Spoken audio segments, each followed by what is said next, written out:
মুক্তিযোদ্ধা জনাব ইমতিয়াজ হোসেন পায়েল, জনাব ইমতিয়াজ হোসেন পায়েলকে বক্তব্য রাখার জন্য আহ্বান জানাচ্ছি। বিসমিল্লাহির রহমানির রহিম।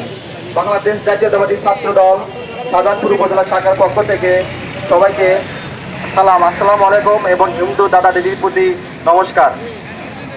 আপনারা দেখেছেন যে বিগত কয়েক সপ্তাহ আগে 5 তারিখের আগে বাংলাদেশের সাধারণ শিক্ষার্থী স্বৈরাচার হটানোর এক দফা দাবি আদায়ের আন্দোলনের ডাক দিয়েছিলেন।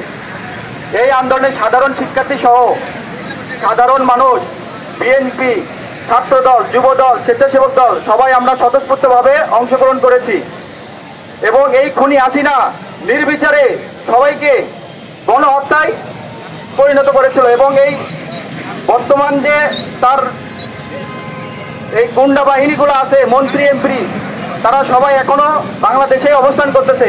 আমাদের সচেতন থাকতে হবে তারা যেন কোনো ষড়যন্ত্র না করতে পারে। স্বাধীনতা শুধু স্বাধীন অর্জন করলে হবে না, স্বাধীনতা রক্ষাও করতে হবে। আমাদের এখন মূল টার্গেট স্বাধীনতা আমরা রক্ষা করব। আর মূল যে কথাটা একজন স্বৈর শাসকের মূল হাতিয়ার সেটা হচ্ছে বাক স্বাধীনতা। আপনারা দেখেছেন এই হাসিনার বিরুদ্ধে কেউ কথা বলার সাহস পায়নি, কোনো মিডিয়া নিউজ করার কোনো সাহস পায়নি। এই জন্যে আমাদের সবসময় সবাইকে সতর্ক রাখতে হবে, সবাইকে তার বাক স্বাধীনতা দিয়ে এবং এই সামনে যে আমাদের নির্বাচন আসবে সবাই আমরা একতাভাবে সবাই এই নির্বাচনে অংশগ্রহণ করে বাংলাদেশ জাতীয়তাবাদী দল বিএনপিকে আমরা সর্বোচ্চ সংখ্যক আসন দিয়ে আমরা জয়লাভ করতে চাই। এই বলে আমি আমার কথা এখানে শেষ করছি।